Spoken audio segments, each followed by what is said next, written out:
1860년 말 낭티의 클라라 수도회가 창설된 곳은 그에게 새로운 희망의 첫 빛이었다. 엘렌은 이미 책을 통해서 성 프란치스코의 가난과 단순에 큰 감명을 받고 있었다. 오직 하느님만을 자신의 전부로 모시고 큰 기쁨과 겸손으로 살다간 아시시 가난한 자의 생애는 그의 마음을 강하게 이끌었다. 성 프란치스코의 영적인 딸들인 클라라 외의 수녀들은 극도의 가난 속에서 낭테의 작은 새 수녀원을 설립하였는데 어느 날 엘렌은 우연히 그곳을 지나가다가 문득 그 수녀원 성당에서 기도하고 싶은 마음이 들어 안으로 들어갔다. 평화로운 마음으로 열심히 기도하던 엘렌은 웬일인지 원장을 한번 만나 대화를 나누어 보았으면 하는 생각이 들어 허락을 청하였다. 원장 수녀와의 대화는 첫 순간부터 아무런 벽도 없었고 거리낌도 없이 친밀하고 정답게 이루어졌다. 그때부터 나는 어떤 곳에서도 내가 거기 속해 있다는 느낌이 들지 못했는데 클라라 회에서는 그곳이 바로 내가 속해 있는 곳이라는 느낌이 들었습니다. 의심할 나위도 없이 나는 성 프란치스코의 영원한 딸임을 알았습니다.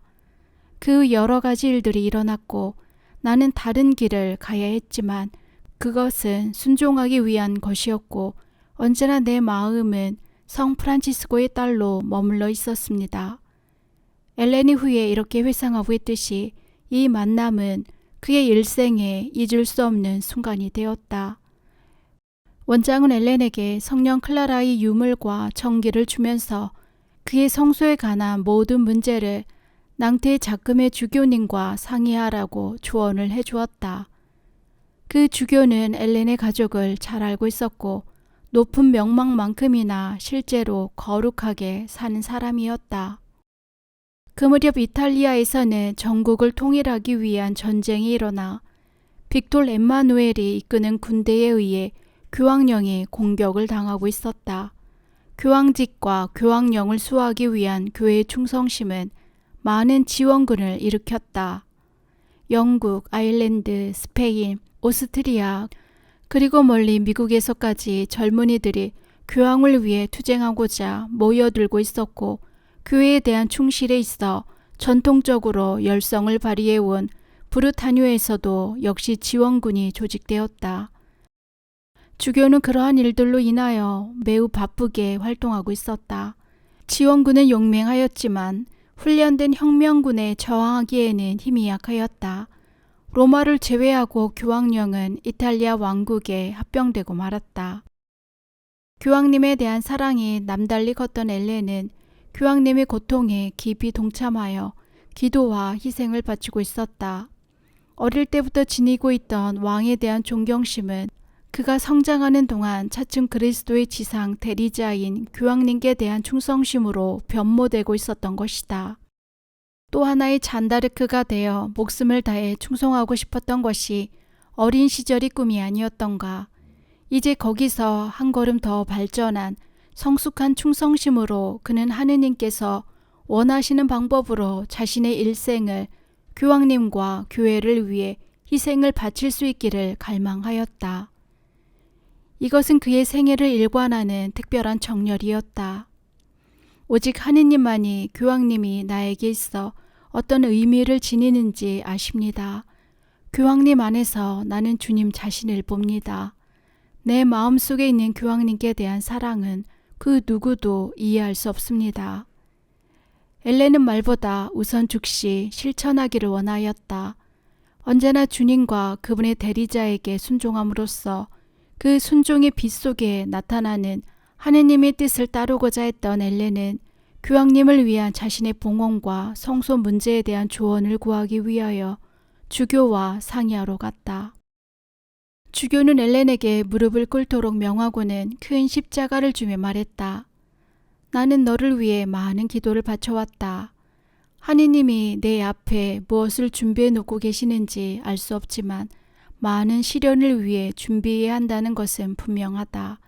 큰 십자가들이 너를 기다리고 있다. 그는 후에 이렇게 말하였다. 나는 내 어깨 위에 떨어지는 십자가의 무게를 실제로 느끼는 것 같았습니다. 그 순간을 회상하는 것만으로도 몸이 떨립니다. 주교는 엘렌이 전적인 희생을 바칠 봉헌 생활을 하기 위해 성심회나 클라라회 중에서 한 곳을 선택하여 입회하라고 했다. 그러나 자신이 직접 둘 중에 하나를 지적해 주진 않았다. 엘렌은 다음 날 다시 한번 지도를 받으러 오기로 하고 물러나왔다. 그날 저녁 엘렌은 어머니의 무덤에 가서 기도하였다. 다음 날에는 마리아의 자매의 모임에 사촌들과 함께 참석한 후 친구들과 작별 인사를 하고 혼자 남아있다가 잠시 후 주교관으로 갔다. 주교는 자리에 없었다. 그 대신 간단한 쪽지를 남겨놓았는데 엘렌은 큰 기쁨을 안고 그것을 읽었다.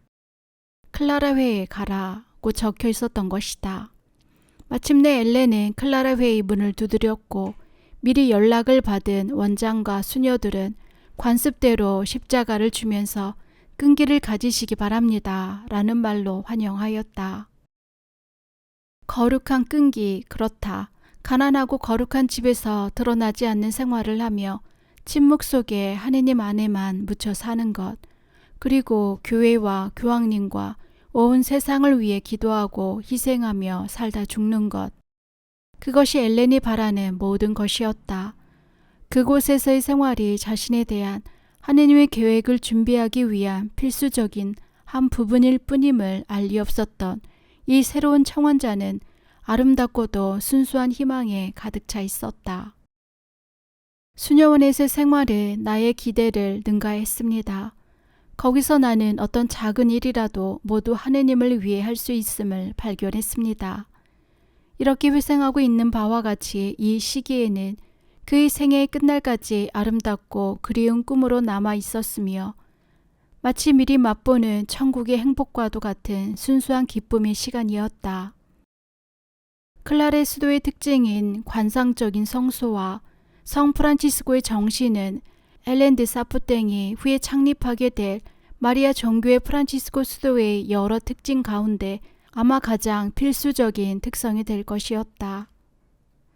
몇 주일 동안 그는 하느님의 사랑을 받으며 또한 그분을 사랑하는 일에 전념하여 행복하게 지냈으나 그의 가족들은 그렇지 않았다. 응접실의 창살 밖에는 괴로운 표정을 난 가족과 친지들의 얼굴이 자주 나타났다. 그들은 온갖 이유를 다 들어가며 엘렌의 입회를 반대하였고 특히 오빠들이 더욱 그러하였다. 홀로 남게 된 아버지의 이야기를 하며 그것을 반대 이유로 내세울 때는 그의 마음도 아프지 않을 수 없었으나 그는 기쁨을 잃지 않고 평온하고도 엄격하게 수도 생활을 해나갔다.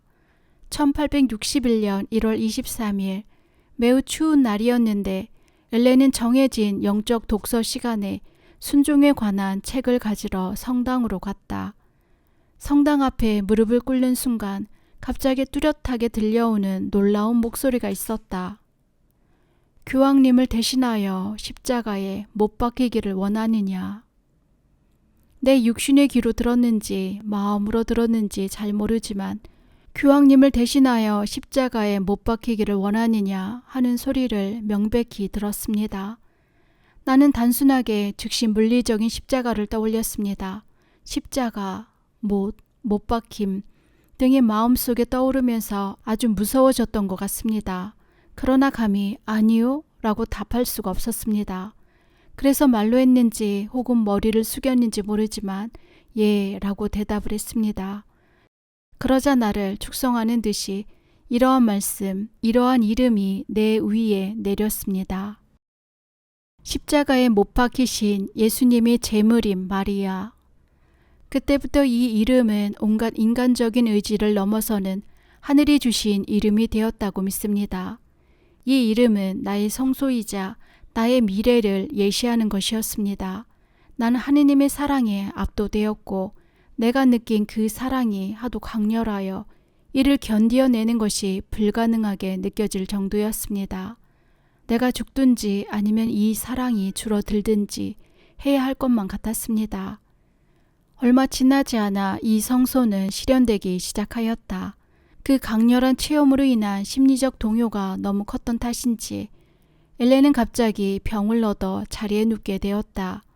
자주 면회를 오던 가족들은 이 사실을 알게 되었고 또 사실상 엘렌의 병세가 위중하였으므로 그를 집으로 데려가 치료해야 한다고 주장하는 가족들의 청을 수녀들은 거절할 수가 없었다. 이는 엘렌에게 있어 병에서 오는 고통보다도 더 큰 마음의 고통이었다. 성 프란치스코의 딸들 속에서 지상에서의 영원한 집을 발견하였음을 확신하고 있던 엘렌으로서는 그곳을 떠나 세상으로 돌아온다는 것은 견디기 어려운 아픔이었다. 여러 해가 지나간 후에 그는 말하였다. 그 커다란 기쁨이 어떻게 나에게서 거두어졌는지를 생각할 때마다 내 마음은 또다시 부서집니다. 그곳에서 나는 참으로 행복했으며 그곳은 나의 참된 집이었습니다. 거기에 그냥 있었더라면 나는 성인, 행복한 성인으로 죽었을 것입니다. 그러나 엘렌이 집으로 돌아오게 된 것은 가족과 친구들에게는 기쁨이 되었다. 가족들은 사랑을 기울여 정성을 다해 간호했으며 친구들은 엘렌이 그처럼 힘든 생활을 견뎌낼 만큼 건강하지 못한 것이 틀림없다고 말하였다. 급성 폐렴인지 유행성 독감인지 모를 병에 시달리며 누워있는 동안 자금의 주교나 클라레 회와의 연락의 길은 막혀버렸다. 주교는 자신의 건강 때문에 낭트를 떠나야 했고 편지로밖에 할 수 없었던 클라레 회와의 연락은 항상 중간에서 방해를 받았다. 잠시 밝게 빛나던 빛은 사라져버리려는가. 앞날은 다시 멀고 어둡게 보였다. 모든 연락이 두절된 엘렌은 완전히 고립되었다. 오직 하느님만이 함께 계시면서 도와주시고 용기를 주셨다. 그렇게 몇 달이 지났다. 엘렌은 차츰 회복되었고 묵묵히 가족들의 생활에 보조를 맞추어 나갔다. 그러자 가족들은 안심하고 다행스럽게 여기며 경계를 늦추고 어느 정도 행동의 자유를 허락하기 시작하였다. 충분히 회복하자 엘렌은 조용히 과거의 위치로 돌아가 집에서 전에 하던 일들을 다시 손에 잡았다. 어머니의 사망 이후 슬픔에 잠겨 세속적인 관심이나 즐거움을 피하던 그때와 마찬가지로 평안하게 집안일에 헌신하며 어린 조카들을 돌보고 교육하는 일에 힘을 기울였다. 그래서 모두가 이제는 엘렌이 자신의 위치를 받아들였다고 믿었다. 약 1년 반쯤 지난 후 그는 자유로이 밖에 외출할 수 있게 되었는데 그때 엘렌은 가족들이 주위의 모든 사제, 수녀들을 설득하여 수도 생활이 엘렌에게 적당치 않다고 믿게 만들었다는 것을 알게 되었다. 이러한 어려움 중에 첫 번째 격려가 1862년 대림절 강론을 위해 낭트에서 온 가르멜 알렉스 신부로부터 왔다. 그는 엄격하고 직선적이고 솔직한 성격을 가진 명망 있는 사제였다. 엘렌이 그에게 고백 성사를 보면서 모든 것을 다 말하자 그는 엘렌을 지도해 주겠다고 했다. 알렉시 신부는 엘렌의 특성을 곧 파악하고 그에 대한 하느님의 뜻에 커다란 주의를 기울이며 지도했다.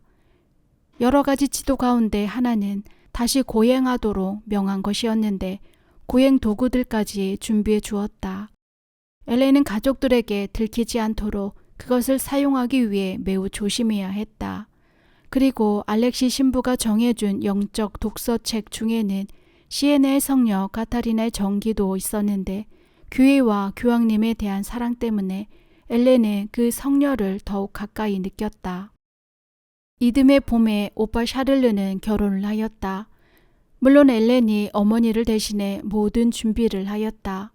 알렉시 신부는 1862년에 다시 한번 낭트에 와서 사순절 강론을 한 후 곧 낭트를 떠났는데 그 후에 병이 들어 그와의 서신 연락이 끊기게 되었다. 다시 지도자 없이 혼자가 된 엘렌 앞에 예수회의 조르주트 푸티 신부가 나타났다. 유명한 설교가로서 또 엄격한 사람으로 이름이 높았던 푸티 신부는 낭트에 오기 전에 속죄의 창립자인 드그 월스트 남작 부인의 유력한 협조자였다. 그러므로 그 신설 수도에 대하여 열성적이었으며 그 수녀들의 계속적인 성체조배, 기도, 보석의 생활에 대해 엘렌에게 자주 이야기했다. 그리고 엘렌이 이 수도에 들어가는 것이 하느님의 뜻이라고 말하며 예수의 마리아 수녀라고 불렸던 그 수도의 창립자에게 입회를 청하는 편지를 쓰라고 했다. 성 프란치스코에게 마음을 두고 있던 엘렌은 마음이 내키지 않았지만 순종의 모범을 따라 행동하기로 결심하고 순순히 따랐다. 나는 그 알지 못한 수도에 입회를 청하면서 입회를 거절할 만한 나의 모든 것, 나의 죄, 성격의 결점, 약한 건강, 집에서의 나의 의무, 클라레회에서 나왔던 일 등에 관해 썼습니다.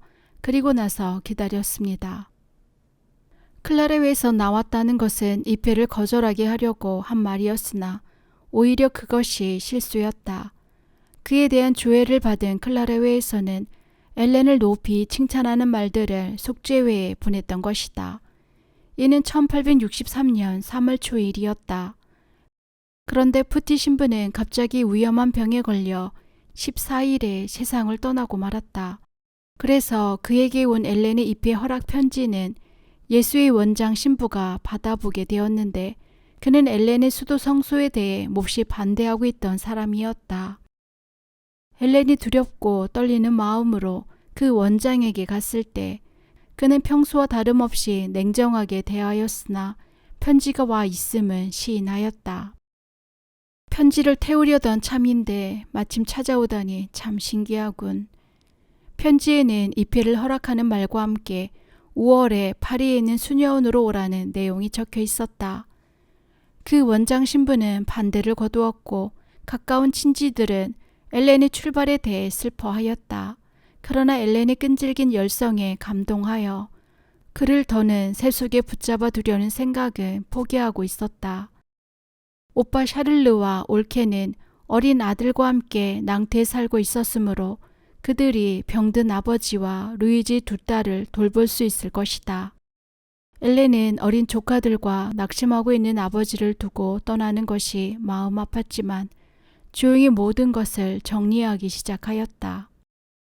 이렇게 아버지를 떠난다는 것이 이기적인 아주 큰 죄로 여겼습니다. 출발 전날 저녁 아버지는 이렇게 단 한마디만 하셨습니다. 내 딸아, 아직 시간이 있어. 극심한 유혹이었습니다. 그러나 엘렌은 하느님이 부르고 계심을 확신하였다. 하느님께서 엘렌으로 인하여 가족들이 고통을 받도록 허락하신다면 더욱 큰 위로 역시 그들에게 내려주실 수 있을 것이다. 마침내 집을 떠나는 날이 되었다. 고통 속에서도 딸을 전송하러 나와 아들들의 부축을 받으며 기차가 떠날 때까지 서 있던 슬픔에 젖은 아버지의 모습은 가엾기 그지없었다. 엘렌은 그토록 진통한 아버지의 모습을 본 적이 없었다. 그것이 엘렌이 마지막으로 본 아버지의 모습이었다. 속죄의 총장인 예수의 마리아 수녀는 새로운 창원자 엘렌을 기쁘게 맞이하였다.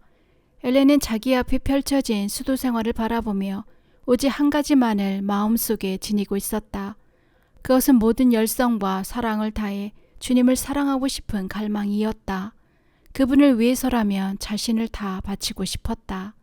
성 프란치스코의 정신이 그를 계속 이끌고 있었어도 바로 그 길을 갈 수 없었다. 그러나 섭리에 의해 다른 길이 주어질지라도 신뢰 속에 그 길을 걸어나가는 순종의 정신, 주님의 뜻을 따르는 것 외에 다른 것을 찾지 않음은 바로 성 프란치스코의 정신이었다. 교황님을 위한 제물로서 이미 자신을 봉헌하였고 또한 하늘로부터 십자가에 못 박히신 예수님의 제물인 마리아라는 이름까지 받지 않았던가. 그 이름은 성모 승천 축일에 거행된 착복식에서 받은 수도명과도 그대로 일치하였다. 착복식을 집전하던 사제는 미사 강론 중에 이렇게 말하였다.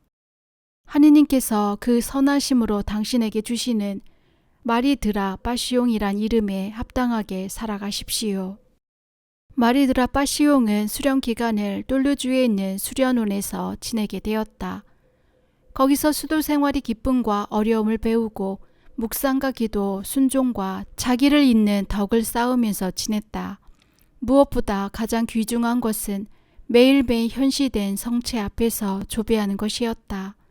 성체 예수님께 교회와 세상과 자신의 구원을 위해 기도하며 매일의 생활에 필요한 힘을 그분 안에서 길러내었다. 그 무렵 속죄의 새로운 수련원이 로마에 설립되고 있었다. 이 소식을 들은 젊은 마리드라 바시옹은 수련을 마친 후 로마로 파견되기를 소망하고 있었다. 어린 시절부터 충성과 사랑을 바쳐온 교황님, 그에게 특별한 의미를 지니는 그분 가까이에 머무르면서 바티칸의 그늘 아래서 기도의 삶을 살 수 있다면 얼마나 좋을까 하는 것이 그의 꿈이었다. 그러나 하느님은 다른 것을 준비하고 계셨다. 인도 마두레 속죄의 수녀원의 원장 요셉 수녀가 그곳에서의 여러 가지 어려운 상황, 즉 그곳 교회 내의 갈등, 그 지방 사람들의 시급한 요청과 그곳에서 함께 일하고 있는 예수의 장상들이 원하는 바를 속죄 회칙과 일치시키는 어려움 등을 직접 총장 수녀에게 말하기 위해 본원에 와 있었다. 그리고 수련원에 기도를 부탁하며 자신이 인도로 돌아갈 때 함께 파견되어 갈 협조자를 찾고 있었다. 예수의 마리아 총장도 요셉 수녀도 아직 수련 기간을 9개월밖에 지내지 않은 마리드라 바시옹을 인도에 파견하기를 원하였다. 어느 날 마리드라 바시옹 수녀가 막 성체 조배를 마치고 나오는데 총장이 자기를 부른다는 말을 들었다. 총장은 격식을 차리지 않고 친근하게 말했다. 마리드라 바시옹 자매에게 어떤 임무를 주겠습니다. 무슨 일이나 순종할 마음으로 그는 곧 대답하였다. 총장님께서 원하신 곳이면 어디든지 가겠습니다. 로마에 파견되기를 바라고 있었지만 순종에 의해 행동하는 것이 그의 더 큰 갈망이었으므로 그는 이 뜻밖의 파견에 순응하였다. 1859년 이래 속죄의 수녀들이 마두라스에서 예수의 사제들을 도와 선교 사업에 봉사해 왔음을 마리드라 바시옹 수녀는 알고 있었다. 수녀들은 선교 사제들의 사목 활동과 봉사를 보조하고 자신들이 겪는 여러 가지 어려움을 봉헌함으로써 그들의 사명인 속죄를 실현하고 있었다. 헬렌이 수녀원에 간 것을 매우 섭섭하게 여기고 있던 가족들은 그가 멀리 먼 낯선 땅 인도로 가게 되었다는 소식을 알게 되자 만류하는 편지와 전보를 파리 본원으로 연달아 보내왔다. 그러나 엘렌은 흔들리지 않았으며 총장도 자신의 결정을 꿋꿋이 밀고 나갔다. 마리드라 바시옹과 함께 착복식을 한 마리디 생테스프리 수녀도 인도 마두라스로 파견되었는데 성년이 되기를 기다리느라 몇 달 늦게 떠났다. 마리드라 바시옹은 원장 요셉 수녀와 함께 1865년 3월 17일 마르세유를 향해 출발하였다. 거기서 인도행 배를 타기로 되어 있었다. 그런데 기차역에서 또 한 번의 가슴 아픈 일이 벌어졌다. 엘렌의 오빠들이 미리 와서 기다리고 있었던 것이다. 그들은 멀고 먼 미지의 세계, 어떤 위험이 기다리고 있을지 알 수 없는 낯선 땅으로 떠나려는 동생을 만류하기 위한 마지막 시도로서 엘렌을 설득하며 간곡히 애원하였다. 참으로 안타깝고 슬픈 이별이었다. 엘렌은 슬픔을 참으며 하느님께로 마음을 향하였다. 가족들이 자기 때문에 이토록 많은 고통을 받는 것을 보아야 하는 괴로움을 또 하나의 희생 제물로 하느님께 바쳤다. 모든 것 위에 사랑해야 할 하느님께서 친히 그들을 보살피시리라. 그는 가족들을 하느님의 사랑 안에 맡겨드렸다.